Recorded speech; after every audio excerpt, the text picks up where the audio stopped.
আসসালামু আলাইকুম, স্বাগতম এবিসি জব কেয়ারে। একটি বিষয় আপনাদের অবশ্যই মনে করিয়ে দেওয়া প্রয়োজন, সেটি হলো আহ, আমরা যারা মুসলিম সম্প্রদায়ের আছি তারা কিন্তু তাদের উপর 5 ওয়াক্ত সালাত বা নামাজ ফরজ। তো আমরা যদি এই সালাদটাকে আমাদের পড়ার রুটিনের সাথে কম্পেয়ার করি বা মিলিয়ে নেই, তাহলে কিন্তু আমাদের জন্য প্রস্তুতি আরো অনেক সহজ হয়ে যাবে, ঠিক আছে? এবং আল্লাহ তাআলা আমাদের এই মানে সালাদ গুলোকে এমন ভাবে ডিভাইডেড করে দিছে সময়ের, মানে দিন এবং রাতের মধ্যে, তাতে কিন্তু সময় একটা কমন একটা রুটিন হয়ে যায় যে কোনো কাজের। এবং একটা 5 ওয়াক্ত নামাজ পড়লে দিনটা 5টা ভাগে বিভক্ত হয়ে যায়। কোন সময় কোনটা করবেন এটা কিন্তু সহজেই বোঝা যায়। যেমন যদি আমরা ফজরের নামাজ থেকে শুরু করি, ফজরের নামাজের পরে কিন্তু অফুরন্ত সময় এবং মনটাও তখন ফ্রেশ থাকে, ঠিক আছে? পরিবেশটাও ভালো থাকে, শান্ত পরিবেশ।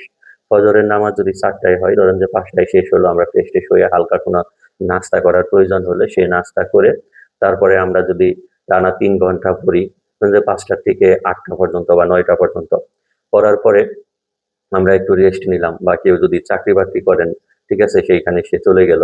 কেউ চাকরি না করলে রেস্ট নিয়ে তারপরে দেখা যায় যে আবার চা পড়লাম, তার মানে ঝালাই করার লেগে 1 ঘন্টা সময় নেওয়া যেতে পারে।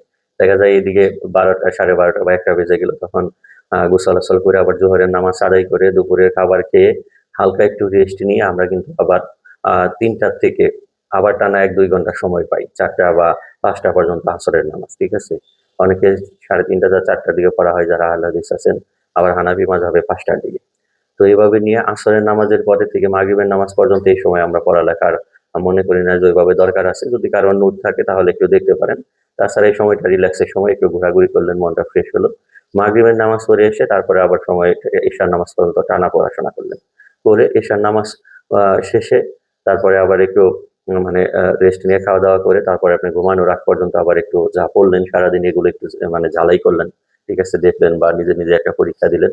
এভাবে যদি মানে দিনটাকে নামাজের সাথে বা রুটিনটাকে নামাজের সাথে কম্পেয়ার করেন এবং কোন টাইমে কোন দিন আপনি কোন সাবজেক্টটা পড়বেন এভাবে যদি ডিফিনিশন করে নেন, তাহলে আপনার জন্য কিন্তু খুব সহজ হবে। আপনার আল্লাহ তাআলার হুকুম মানা হলো, এটা তো আমাদের জন্য বাধ্যতামূলক।